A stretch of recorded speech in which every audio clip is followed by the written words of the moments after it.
Hello. അപ്പോൾ plaster വെട്ടിയിട്ട് നമ്മൾ ആദ്യം തന്നെ പോണത് ഒരു കാട് വെട്ടിത്തെളിക്കാനാട്ടാ. വേറെ ഒന്നല്ല, എൻ്റെ ഇരിക്കം വളർന്നിട്ട് മറ്റേ മീശ മാധവൻ സിനിമയിലത്തെ പിള്ളാച്ചൻ്റെ പോലെ ആയിട്ടുണ്ടായിരുന്നു കേട്ടോ. അങ്ങനെ നമ്മുടെ ചുങ്കത്തുള്ള ഓർക്കിഡ് ബ്യൂട്ടി പാർലറിൽ കയറിയിട്ടാം. ഞാൻ അവിടെ തന്നെയാണ് പോവാറ്. ചേച്ചിയായിട്ട് നല്ല കമ്പനിയാണ്, എന്ന് പറഞ്ഞാലും എനിക്ക് ചെയ്ത് തരും. അതാണ് എൻ്റെ ചേച്ചി. അങ്ങനെ കുറച്ചധികം നേരത്തെ പണി കഴിഞ്ഞിട്ട് ഇതുപോലെ ആയിട്ട് തന്നെ നല്ല പണിയുണ്ടായിരുന്നു. കാരണം നല്ലോണം പിരികം വളർന്നുണ്ടായിരുന്നു. അങ്ങനെ ചേച്ചി കണ്ണാട വെച്ച് തുടങ്ങി, നീ ഒരു സെൽഫി എടുക്കുക പറഞ്ഞിട്ട് സെൽഫി കൊടുത്തു കേട്ടാ. അടുത്തത് പോയത് നമ്മുടെ ചുങ്കൻ സെൻറ്ററിൽ തന്നെയുള്ള യുണീക്കാന്ന് പറഞ്ഞ ഫാൻസി ഷോപ്പിൽ കേട്ടാ. അവിടെ നിന്ന് കുറച്ചധികം സാധനങ്ങൾ മേടിക്കാനുണ്ടായിരുന്നു. അങ്ങനെ അത് മേടിച്ച് ഞങ്ങൾ തൊട്ടപ്പുറത്ത് തന്നെയുള്ള ബേക്കറിയിൽ കയറിയിട്ടാ.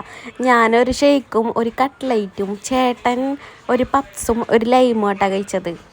ഈ മഴയത്ത് ഷേക്ക് കുടിക്കാൻ നിനക്ക് വല്ല വട്ടുണ്ടോ എന്ന് ചോദിക്കുമ്പോൾ കുറച്ചൊക്കെ വട്ട് വേണ്ടേ, എന്നാലും നല്ല രസമാണ് കേട്ടോ. അതിന് ശേഷം ഒരു പഴം പപ്സും കൂടെ പറഞ്ഞത് ഞാനും ചേട്ടനും കൂടെ പകുതി കഴിച്ചു. നല്ല രസമുണ്ടായിരുന്നു കേട്ടോ. അങ്ങനെ അവിടെ നിന്ന് ഇറങ്ങി നമ്മളിത് വീട്ടിലെത്തിയിട്ടാ. അപ്പം വീട്ടിൽ നമ്മളെ കാത്തത് ഡോർ അവിടെ വെയിറ്റിംഗ് ആയിരുന്നു. അപ്പോൾ ഇത്രേ ഉള്ളൂ ഗൈസ്, ബായ്.